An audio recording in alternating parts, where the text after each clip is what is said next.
All right. So we are live now, and welcome to episode number 7 of the Anup Zombie podcast. And this one is special because it is by at Free Market India as well, Real Free Market India as well, and it's presented by them. So we've got two very nice guests today to discuss our topic of mental health in India. It's been a taboo personally for me as well. When I go talk about mental health, everybody just asks me, "Hey, what you've got everything in life. Why do you have to behave like this?"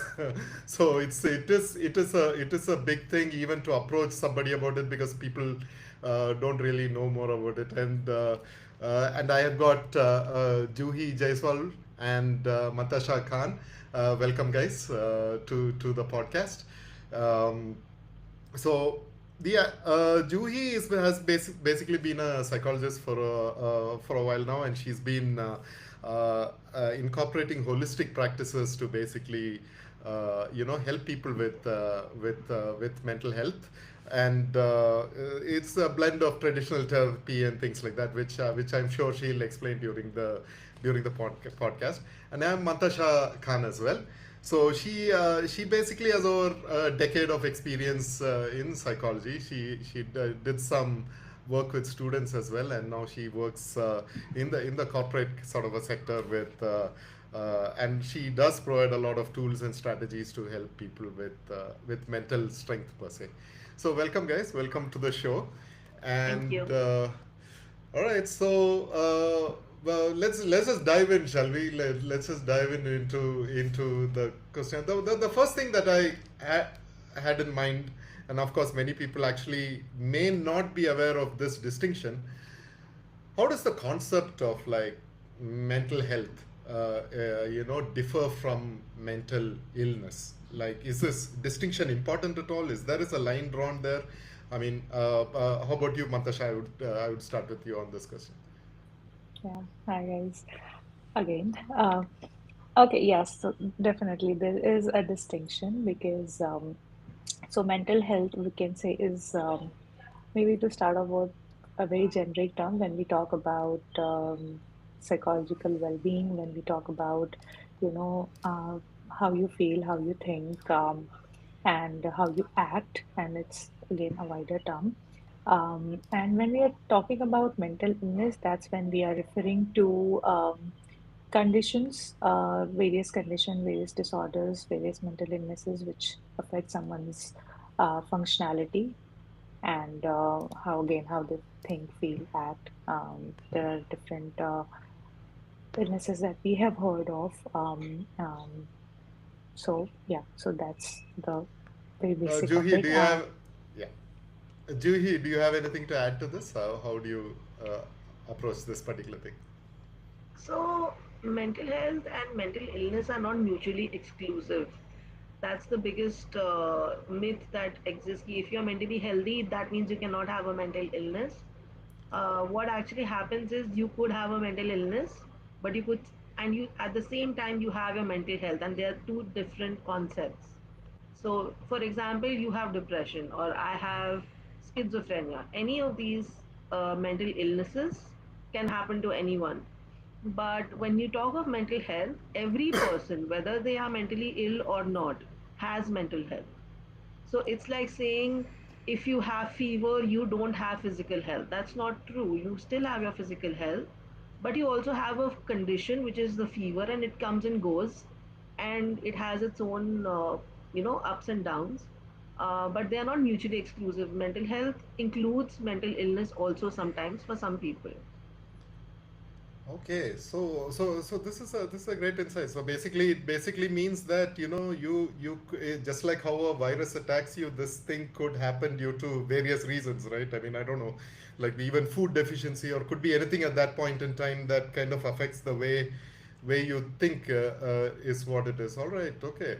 So there you have it. That is the first question that I had. The second question that I sort of had is like, uh, I mean, uh, in mental health type outcomes, I mean, how often do you see like societal structure? Does it play a role in people getting these feelings like suddenly, like you say, okay, it is always there, suddenly it could come and then it could go away, just like how you have a fever or something like that, right? I mean, like, so is there any pressure from the societal structure that people have to live in, or things that they have to conform to? Sorry, Mantasha, I'll right? start with you, Juhi, this time. I'll start with you, Juhi. O- Okay.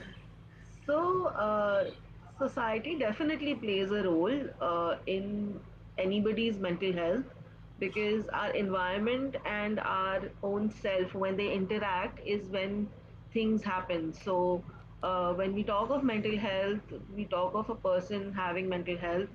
It's called the biopsychosocial model, and social is a very important part of it. Bio is your body, your brain, your neurotransmitters. Psycho is your psychological aspects, your thoughts, your feelings, your dreams, aspirations, hopes, all of those things. And then you have the social, which is your environment, basically, your social environment. Right, So there are studies which have been conducted which talk about some tribes in the Amazon forests that have not been touched by modern society, and they do not have a presence of mental illness in them at all. they right, are they are pretty happy, healthy throughout their lives, and they don't have the the deficiencies and the problems that we modern people face. So society definitely has a very major role to play in any person's mental health or illness. And sometimes the person may keep trying to improve themselves, but if the environment is not conducive, the person cannot you know do, like, they cannot have progress, they cannot have growth, because the environment is constantly pulling them down. We see right, this a lot in society, in families where domestic violence is very common, where toxicity is common, where trauma happens every day. So as much as the person is trying to be better, if the environment doesn't support it, you can't really flourish. So there's a saying which I really like. It says, when a flower stops blooming, change the soil. you know so it's not about changing the flower, it's not about telling the flower, oh, you know what, you need to exercise and you need to eat right and you need to take your meds and only then you'll be fine. It's also the environment. Sometimes the person may right. do everything right and still not be okay, just because something else outside of them, which is out of their control, is hammering them every day. So can a kind of a mental health scenario, change into a mental illness? Is that something that happens, or it's like two both are still different things? I'm going back to the first question. For some reason, I kind of Yeah. want to understand the distinction. So mental illness happens when our genes interact with the environment. Oh, okay, Okay, so you need to not necessarily, but a lot of times there's a biological predisposition, that is a vulnerability that exists within us, and then there is an environmental trigger which triggers that vulnerability, and then the right, manifestation of the illness happens. There are a lot of people who go through a lot of trauma in their life, but it doesn't develop into a disorder for them, right? That is right. because either they don't have the genes for it, or they are resilient enough to combat it. Oh, okay. I want to understand a bit more about the genetic theory, so I think we'll come back to that in a bit later. Mantasha, do you have anything to add to the second question, which is, do societal structure plays a role in the mental outcomes? I think Juhi very beautifully explained the entire biopsychosocial concept. And yeah, I think we fail to understand that how it is. We need to have a holistic approach to understand mental illness, and it's just not one way that okay, one thing happens and which leads to you developing an illness. No, it's not like that. It is what are the factors which are aggravating it, whether it is genetic makeup, whether it is the environment that you're living in, and what kind of environmental stresses are there, what kind of traumatic experience that you've had or you are having, or how you cope up with them, how are your coping mechanisms, how strong or poor they are, and then so many smaller things that actually add on to how somebody or when someone actually develops an illness and how they're coping up with it. Right. So, well, I think we should dive into genetics because I can't get that out of my head right now. So, yeah, like, is there an interplay like between genetics and the environment? Of course, you had mentioned that there is a big connection. So, I mean, so this is nothing to do with social issues or anything like that, right? It is something that is very specific to that human alone. Are these genes like like sort of transferred, and what is the percentage of certain kind of mental illnesses that are transferred from generation to generation or something like that? How could Matasha, you can start off with this one if you could. Um, so I may not have a number at the Okay. moment, but yeah, for sure. So when we say genetic makeup, when we are talking about if let's say a mother is going through a mental illness and whether for her it started at a very early age or whatever the severity of the illness is, and then she decides to have a child, and so the possibility of that particular child being born with some genetic makeup or some vulnerability towards developing mental illness is going to be there versus somebody who may not have any illness at the moment when they are conceiving or before that. Also, another would be like how people who are used to of consuming drugs or alcohol and things like that and used to of substance abuse and how if they are conceive or when they are supposedly having a child, most of the time the child is born with some or the other prenatal issues, and then they develop a lot of issues like learning disability or sometime all those, let's say for example, the issues that children come across or the illnesses that develop in children. So, mm, yeah, I think Julie may add something to it. Yeah, I am getting the point. Yeah, Juhi, please continue. Yeah. So there's another very interesting angle to this, right? That you may have the genetic makeup for developing a mental illness, but if you don't face the right circumstances, chances are that your mental illness will not manifest. And there is the other side of it, which Okay. is if you don't have the genetic makeup. Let's say my father, my mother, my uncles, aunts, everybody was mentally healthy, but yet I develop a mental illness. Why? Because there is Right. something called as resilience, which is not there in me, that has been there in my family, Right. versus someone being genetically vulnerable and then also has a stressor that is bound to change into a mental illness. So Right. it's So, are always there a any? combination of the two things, but Right. not always. I mean, I said always, but it's Right. not always a Understood. combination of two things. It could be that without the genetic factors It also, could skip you a develop. generation or two as well, right? Where Yes, as it yes, goes it down can the skip chain. generations. Right. Also, the fact that it doesn't have to come from the parents itself. It can come from uncles and aunts and grandparents, for that matter.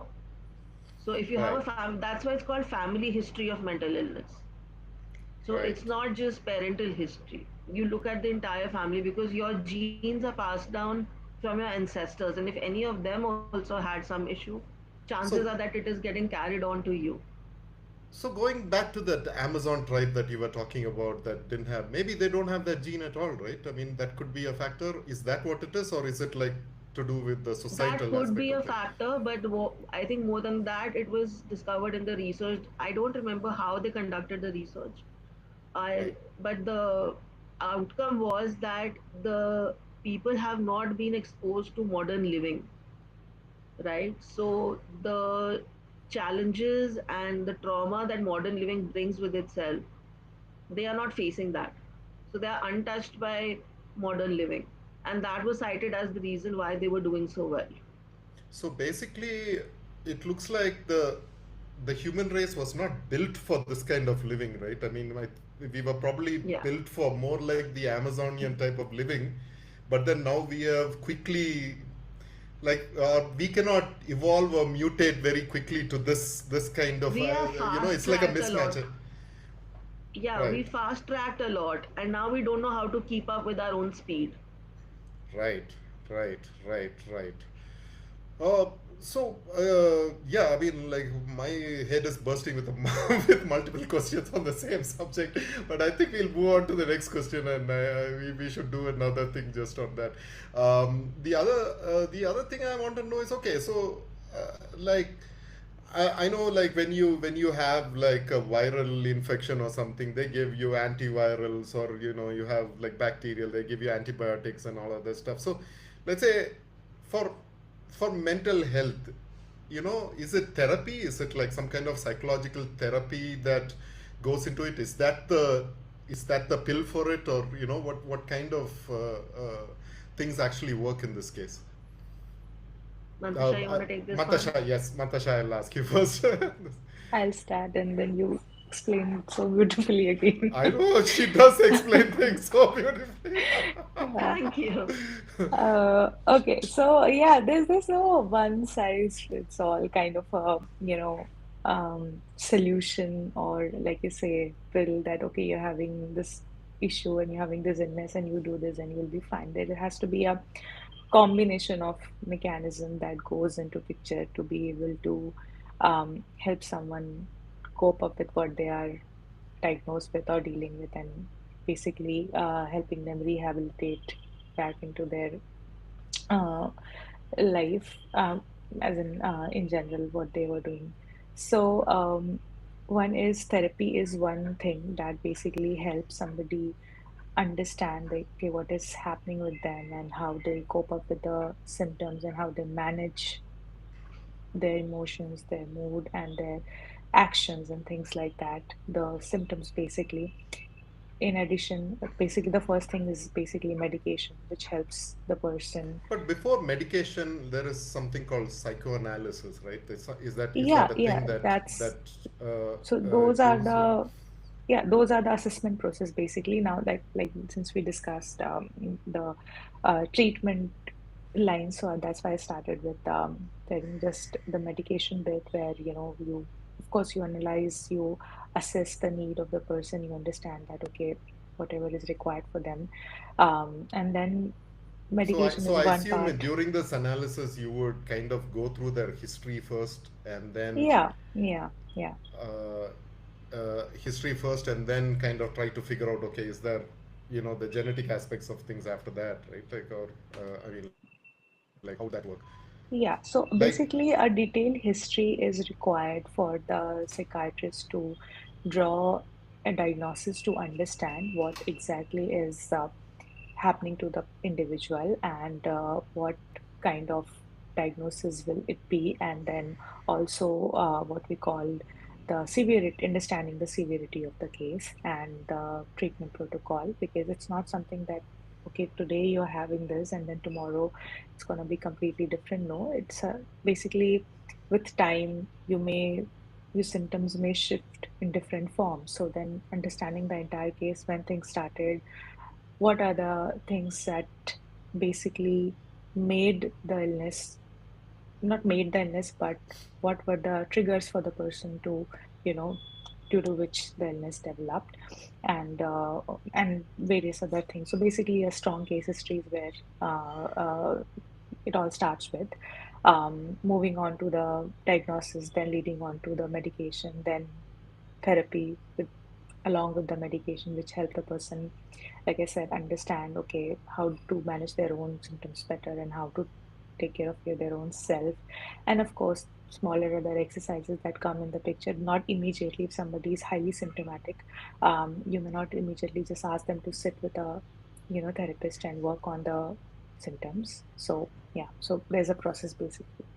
Right, right, right. Juhi, how about you? What do you think about this? Sorry, could you repeat the question? Yeah, so psychological therapies, and how do they work on the fundamental level? Basically, how do they work in improving mental health?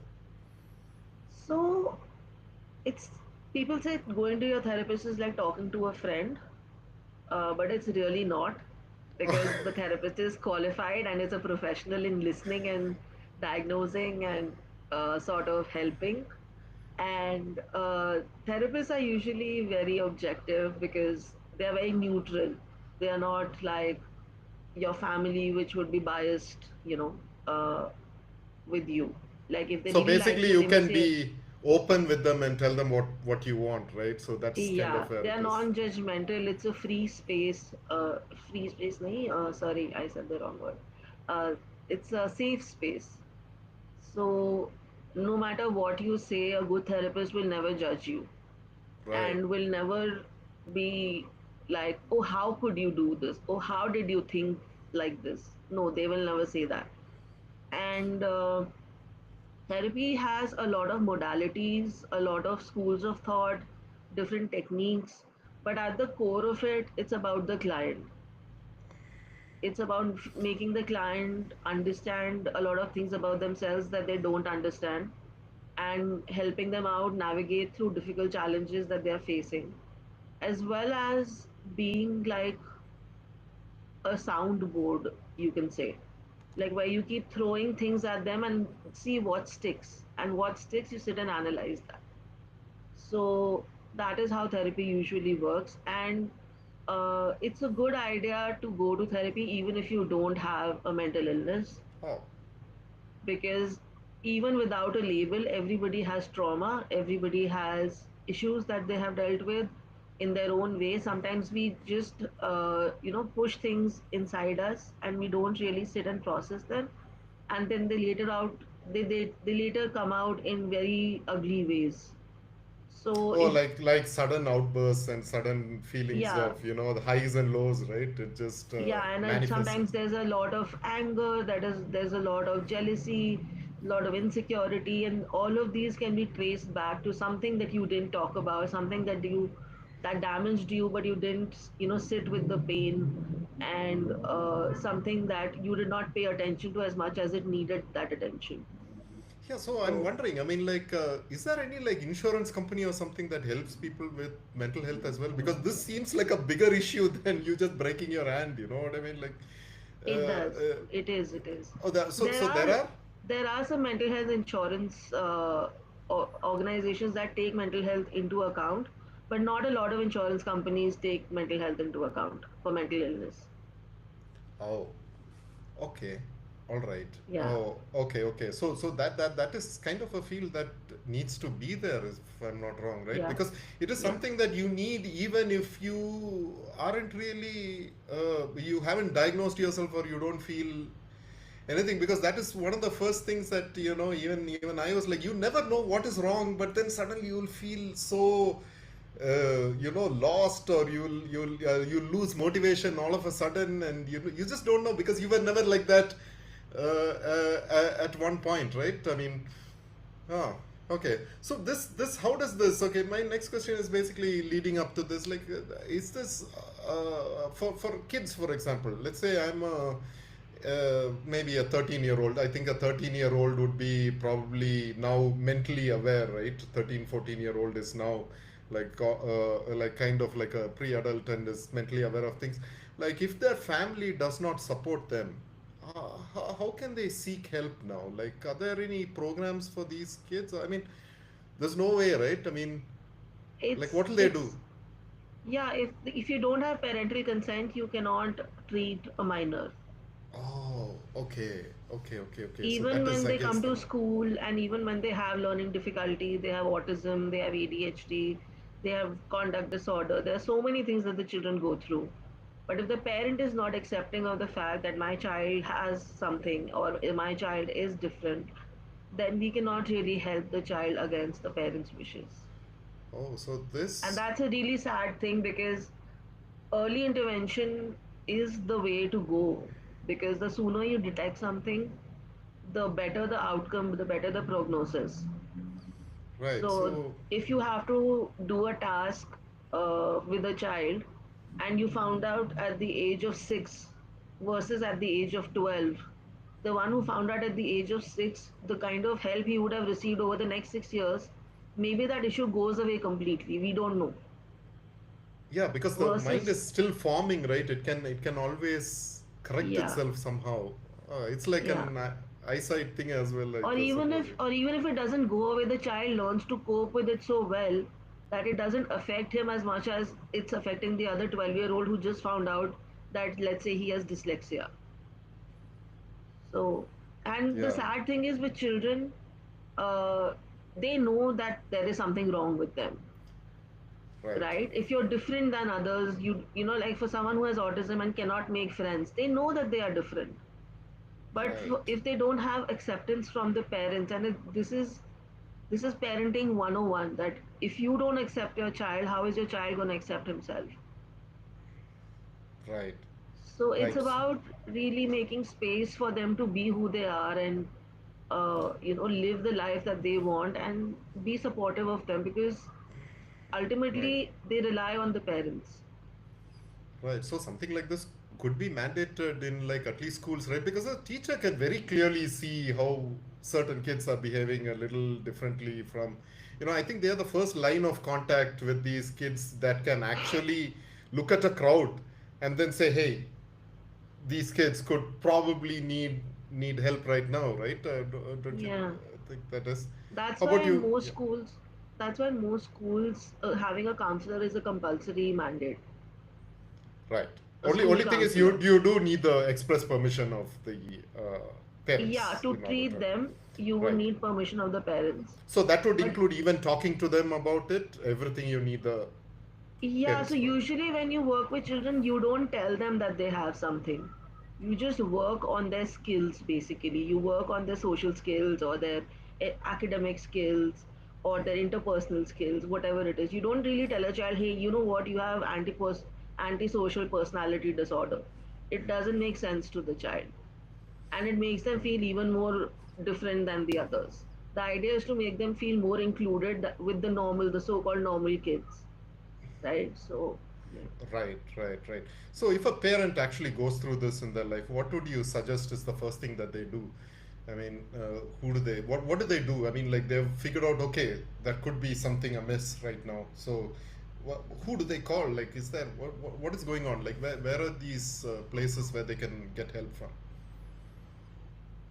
Matasha, sorry, yeah, I think you can answer this one. Yeah. I think the first base would be to, get the assessment done so that they also understand what it is that the child is going through, what kind of So issue or are there like specific designations of, or you just say general psychologist or something like that? no, Like it's like you go there to a are general doctor. yeah, so there are child psychologists specifically working with a certain age group. And of course, they have more expertise because they study the same thing and they understand that, okay, the possibility or the challenges of that particular age group. And so, yeah, one is seeking support from a qualified professional and understanding that, okay, um, these are the concern that the child is facing, and then getting a proper assessment done, which the psychiatrist would, sorry, the psychologist would suggest, and understanding the depth of the issue, understanding the course of the treatment, or like Julie was explaining, that we don't really tell them, okay, this is what you are suffering with, but also and make the parents understand that, okay, this is what is happening to your child and this is what you are supposed to do in order to help them, and not like, because I can say this from my personal experience working with the parents that the difficult part is not working with the child but with parents, because a lot of denial, a lot of defiance is what I see in them with regards to, no, this cannot happen to my child, no, there's something wrong at your end, you don't want my child in your school, and things like that, where it gets extreme. However, Right. so yeah, so this basically, the assessment not only identifies the issue but also is a data point for the psychologist to help the parent understand, okay, this is what is happening and this is what it looks like, etc. So that's the starting point, and then after that, again, it has to be a holistic thing where parents, teachers, and the therapist are all three of them are involved in helping the child basically with the problems that they have. Right. So basically, there, if the child is also affected, I think it's up to the parents also to go for some kind of counseling, right? So to cover all the bases of, it's not. I don't think it's enough for just the child to go to the psychologist. If you see something Yeah. there, maybe there is a reflection of that in yourself as well, which probably needs to be sort of taken care of. Is technology playing a major role in all of this? I mean, like, is technology, first of all, is technology playing a role into inducing certain mental health issues, or and on the other hand, is it also trying to, sort of save people as well, from mental health issues? I know technology is always a double-edged sword. So, how is technology helping as well, and how is technology actually, creating? Juhi, if you can start off with this one. So, like you said, it's a double-edged sword, and uh, we need to know how to use that sword. And most of the times, we don't know how to do that, right? Like, for example, if you say social media, it's a great way to connect to people. People who live in other cities, across the world, whatever, whatever. But we have now, uh, what is the word for it? Weaponized social media. Right. That's a big thing. Yes. Hmm. So if I was supposed to feel better, or if I was supposed to feel good after going to my friend's profile and seeing how well they're doing, now I'm feeling jealous, I'm feeling left out, I have FOMO, and I'm getting anxiety. If I'm not getting likes on my pictures, my friend is getting more likes on the pictures. It's become like a drug, and it really works like a drug. The number of likes you get, the number of hits you get. Why is it called a hit? Because it gives you a hit. Right. So in that sense, like if you see technology, uh, pornography, right, something that was at one point supposed to be for pleasure, now it is ruining relationships, it's ruining body image in people, it's ruining self-confidence. So in that sense, and in the way that it helps is, like, of course, like the regular good points of technology would be like brings people closer, and other things, like I'm kind of drawing a blank right now, but uh Right. yeah. So So, Mantasha, you can probably take this one as well. how does it help? Yeah. How does technology kind of help? I mean, are there any avenues that I people can actually take with respect to technology? I think what we have been hearing and saying about the internet is that if you know how much to use it is helpful because anytime, yes, we cannot control the exposure, but like I do come across parents talking about this particular thing that okay, how do I take the phone away from my child, or how do I engage my child with the things beyond a screen or things like that. So basically, the idea here is that for a minor, how much can you control that exposure, or you decide the rules, or you decide how much or what they'll be exposed to, and how much is good or not. Secondly, the same thing for adults as well, that when you find yourself being too attached to something, whether it is just scrolling the Instagram and you know that you've spent last 20 minutes just looking at reels and you still are somewhere not able to stop, that in itself is a sign. And somewhere all of Right. us know when do we need to stop. So just listening to Right. that particular instinct that, okay, no, maybe this is my cue that, okay, I may need to pause right now. Because that pause helps you reflect over what you're doing. And maybe in that moment, you decide not to pursue that ahead. So the idea here is that yes, the technology part, yes, the exposure to internet is very helpful and maybe a blessing too. But to what extent are we letting it control us, or the idea is to know when to stop. And those who can identify that for themselves is help is good. And for those who are not, which are like the children or the more vulnerable generation, is to help them see that when to stop, or guide them in a way that they know, okay, how much Right.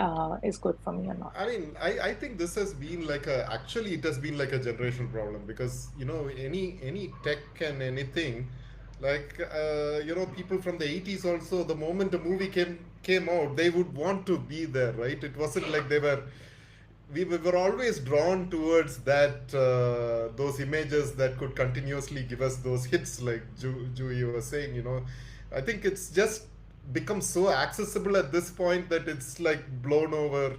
It's something I think it's something like kind of inbuilt for us, that kind of. But and also like Joey said, it's a drug. Like you cannot, even though you think, hey, I've watched for 8 hours, you will be like, let me binge for another four, see the finale or something, and then go have dinner or whatever. Like after like 12 hours.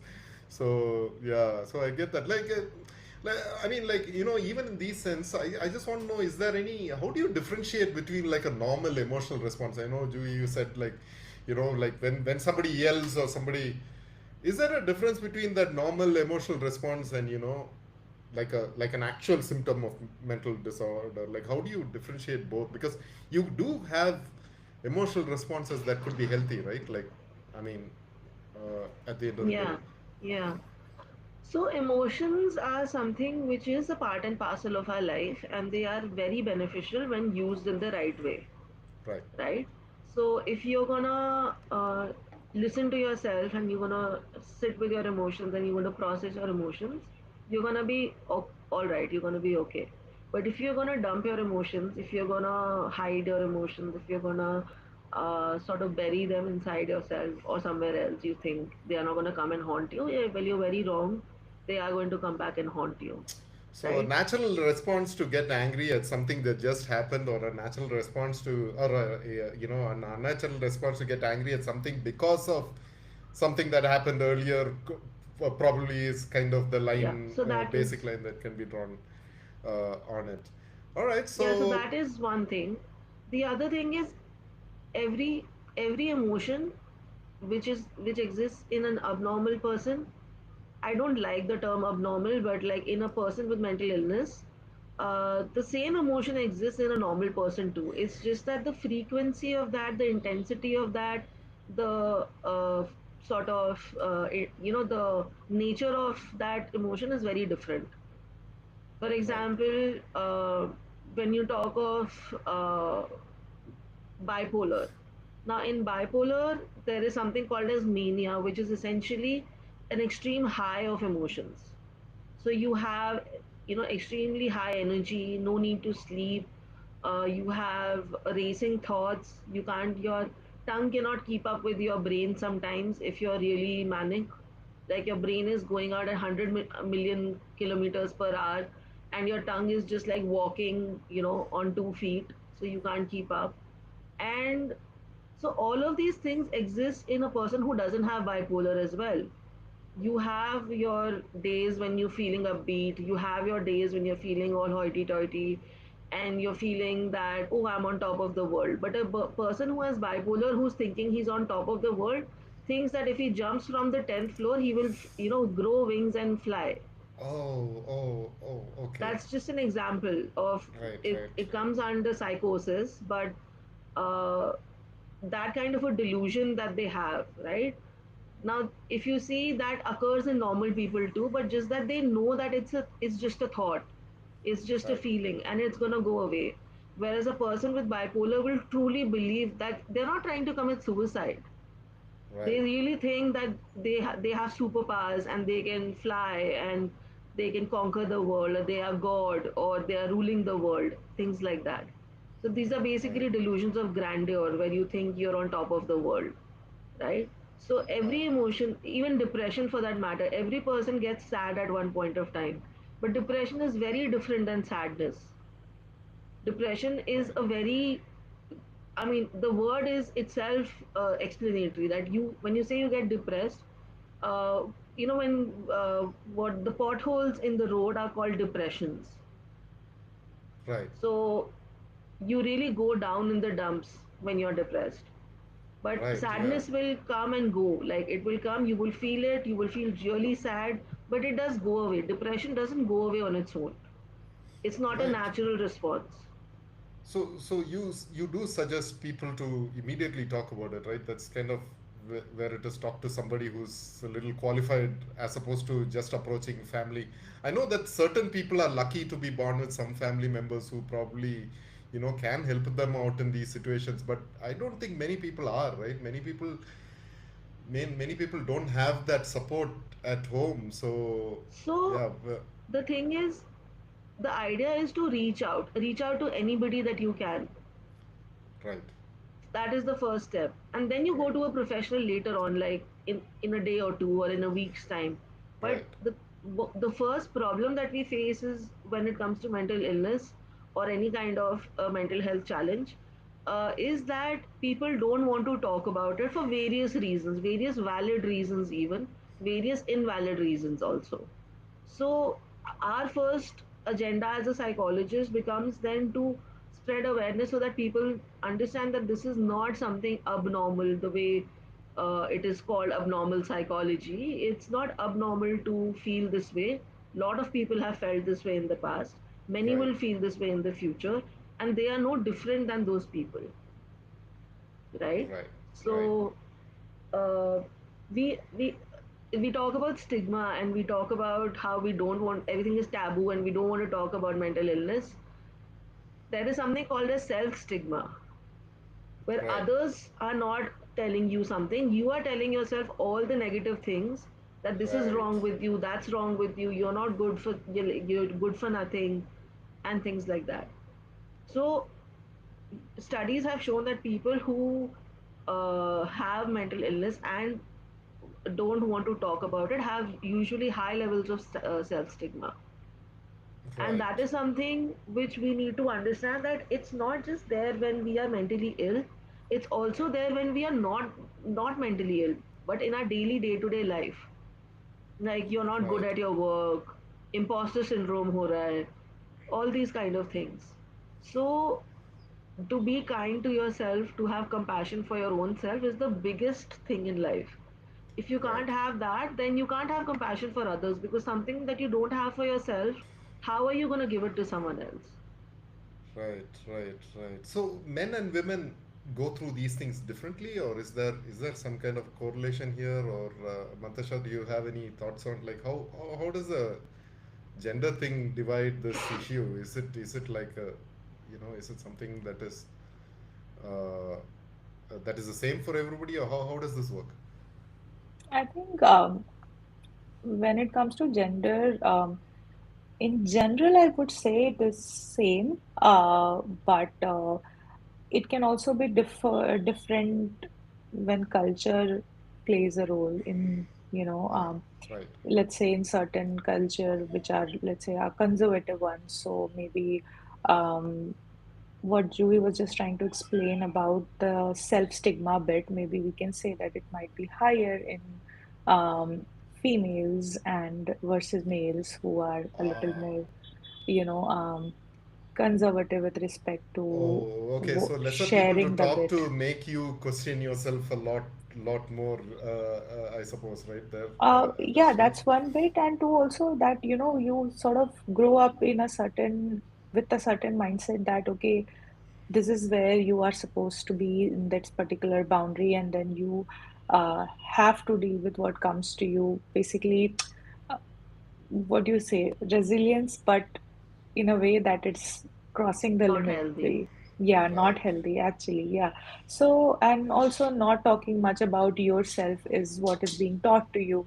And, these are the things we pick up. So, there maybe it is different for males and females, but I think the struggle at individual level maybe is same. right. This So, is what I so Juhi, understand. my another question just popped into my head is basically, so you can actually use this to better yourself as well, right? I mean, like, okay, so let's say you don't have any mental illness, you're not worried about anything, you grow up well, or whatever your environment was, it didn't introduce too many issues to you, but you can sort of use these techniques to sort of push yourself upwards, right? But like get Yeah, mentally stronger. Like, are there any programs on that as well? Like, how do people approach that? Do people, is there a market for that? Like, do people actually come and say that, or how does that work? all your self-help groups are just that. Right, All your right, right, self-help gurus and your books and your pop site. It's right. it's $1 billion industry. Right. Okay. Oh, yeah, yeah. Okay, okay, okay. My brain just connected the dots. All right. Okay, okay. Yeah, yeah, yeah. So Yeah. that's kind of how it is, right? Okay. Feel good about yourself. Like, so everything from exercising to going to the gym to all these they all come under this category, right? Or people who No, want not to. really. See, that's the Okay. thing. One Okay. is you're trying to live a good life and you're trying to work on yourself, be the best version of yourself. Right. The other is that you're struggling and you're trying to do something about it. Right. Some people may not be struggling. They may Right. have regular day to day issues, they may have regular life happening to them. That is one section. And then the other section is which probably goes to therapy, goes to a psychiatrist. Uh, Right. Okay. Right. so that way. And going back, I just wanted to make one more point about men and women experiencing mental illness. The term toxic masculinity is being thrown around very easily these days. But if you really look at it, it's again patriarchy telling you this is what you're supposed to be as a man. And you cannot feel pain and you cannot cry and you cannot put your shoulders down. You have to lift the weight of the world on your shoulders. And it's a very difficult thing to live up to. So that's why in men's mental health, the first thing that people who are working in that area they're trying to do is try to normalize that you're human and it's okay if you falter and it's okay if you have a illness or mental illness. It doesn't make you less of a human, you know.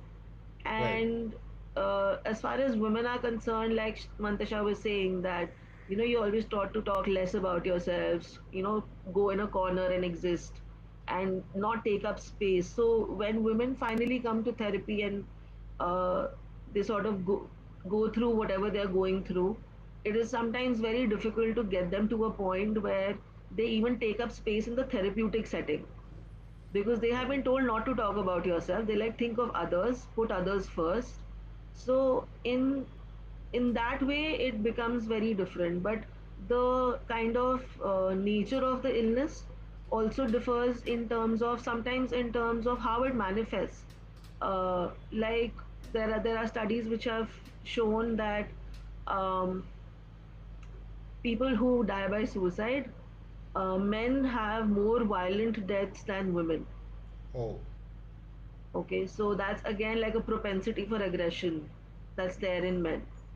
So Right. when they are going themselves, they want to go in the worst way possible. Oh, Because, is that a fact? I mean, oh, yeah. okay. Okay. So So, rarely would you hear a woman using a gun to off herself, but men often do that. And that's a very violent way to die. And that's a short way of dying. Instead of taking pills, you're putting a bullet in your brain. So right. Okay, so there are a bit of, different gender differences with this. differences are there. Right, right, right, right, right. Even in the Any, way we communicate, even in the way we communicate about our illness, it's very different. right, right. So, yeah, I mean, like, I guess, historically India has been like a patriarchy, and I'm seeing it more and more these days, which is very surprising to me. Are you guys feeling that too? Because, I mean, I don't have the data, but around me, I see more and more of the patriarchy thing being forced upon a lot of people, which is kind of strange because in a world where you are connected with information, you would assume that more people would be, sort of, or maybe it's the huge population and there are a lot of people on both sides. But I feel like I'm seeing a lot more of that right now. I don't know why. Yeah, Is because that a when fact? I don't know if that's a fact or not, I haven't read that much on it, Right. but it's a I mean, it makes sense, right? Because when something is losing its grip on you, they're going to try as much as they can to get you. Right, So they're also insecure that someday even men are going to realize that they are at the mercy of patriarchy, and not just the women. It's not just harming the women, it's also harming the men, probably harming the men even more, you know. right, So right. that way.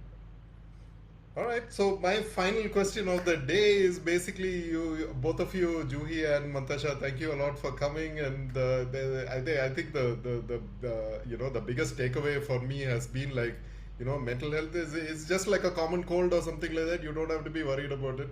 You can just say, hey, you know what? I'm not feeling good today. I gotta go talk to my therapist. Just like how you get an antibiotic or whatever it is that you kind of want to. So that's I think my biggest really biggest takeaway from what this is. And I would like to kind of ask, both of you are like very passionate about this. I can see that. And also do you guys have plans to become entrepreneurs in this? Like, are you already entrepreneurs in this? What is the what is the whole thing here? I mean, like, are you guys sort of like really putting your skills to the fore here? Do you guys have any thoughts on that? Patasha, how about you? Like, what is your case? I think I would say it's work in progress kind of a Okay. situation for me because, yeah, this is Right. such a field where I think since college, and I believe you would agree with it, since we decided to pursue psychology, the learning started, maybe the official learning started then, and Right. then it's been a continuous And journey. you So, were yeah. you were interested in this. This wasn't like a family thing where everybody was psychologists and you also decided to become one. I mean, like, how was it? You were No. drawn to this field. You were for some reason, like. Yeah, yeah, I just attended a lecture. I remember in my graduation first year, some of my friends were studying psychology paper, and then one of the days I just sat in with them in their class, and I was like, okay, this is interesting. And it was supposed to be the last class of the semester where the professor was explaining the possible career options and etc. And then I remember just after the class, I stopped the professor and told her that I want to join this specialization Oh. next year. And she said, I'll see you after the summer break. So, and then things unfolded in a way. So, yeah, so that's how it started for Oh, me that's a nice actually. story. Like, you had to wait for your entire semester to be over for you to actually get that thing that you really wanted to, do for the rest of your life, I suppose. So that's, how about you, Juhi? What's your story? So I was in grade 9 when I found out that my friends were coming to me, talking to me. My friends of friends were coming, people I didn't know that well, coming to me and opening up about things. And I was just like listening to them. I wasn't giving them any advice. I was not solving their problems. I was just being a good listener because I don't know, somehow it comes naturally to me. I didn't have to learn how to listen to someone. Right. So that happened, and then by 10th, I knew that I wanted to study arts. And where the school I was in did not offer arts, so I took up commerce. I did 2 years of commerce, and then I was like, enough with not having psychology. Now I really want to study psychology, and I shifted to arts in my undergrad. And I always knew that this is what I wanted to do. Even as a child, I knew that this is. I didn't know it was called being a psychologist, Right. but I knew I wanted to help people in some way or the other that I could. Right, right. Yeah, I mean, that is one of those feelings where that's so unique. No, like when you're a child, you kind of understand something that is in you that really wants more food for thought, Yeah. sort of a thing. Anyway, I wish you guys all the best. I'm pretty sure you'll be very successful as both you, Patasha and Joey. I really wish you all the best, and I'm hoping to Thank see you. something from you guys at some point. Sure. Anyway, Thank you so much. Sure. So Thank you. welcome. I have a quick this thing, sort of an announcement Okay, that let's I go. don't have the details yet, Okay, but 8th of March being Women's Day, we are planning to do something special for our people who are women. okay. And what's it going to be? What's it going to look like? How can you access it? Will be out on our social media very soon. So Right. So just your wanted social to media see, is, maybe I can put it in chat. yeah. Let me just try to put it in chat for you guys.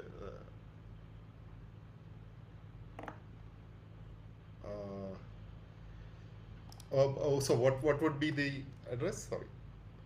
So my handle is bye by dot. This is on X, you mean, on Twitter or? No, this is on Instagram. Instagram. Instagram. Okay. So I can ask people to follow you on Instagram Yes, for that'll be great.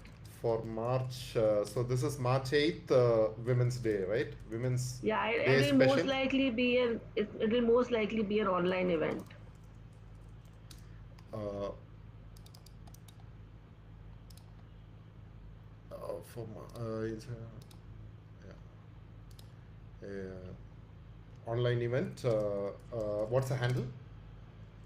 Bipolar night, bye dot No, I get the handle. Bipolar. Okay, all right. So it's like at BYE dot polar, right? yeah dot polar Okay. Hmm. Dot. dot knight. I finally got it. I was like, I thought it was like something to do with polar bears. So it's by dot polar dot night, right? Yes. Uh, okay, all right. So I'm just going to put that on screen right there. So please follow by.polar.night. So that's bipolar night, and for Women's Day. And so there's something special going on there, which I kind of I'm interested in joining into. So hopefully Yeah, we'll. it'll be an open for all event. It's not exclusive to women. Okay. All Yeah. right. It is for them, but if the Right. guys also want to participate, we are more than happy to welcome you. Well, thank you. All right. You can be honorary women for one day. Hey, Live in our shoes. good call. So, yeah, I can already see this event is going to be very interesting. So let's head over there on March 8th, and so you'll be doing something on Instagram, right? Or the details will be put on Instagram, right? I'll put So it up on Instagram. you'll Yeah. put it up on Instagram. Excellent. All right. All Thank you right. guys. Thank you, Matasha. Thank you, Juhi, for Thank you joining for in. Thank having you. us. For all our viewers who have been watching this, you can drop in your questions anytime, and I'll send it to Juhi and Mantasha if you have any questions on that, and hopefully you guys can answer them. For the audience who have been watching us Sure. as well. All right, that's it from the Anup Zombie studio tonight. Until next time, see you for episode 8. Good night. Thanks. Good night.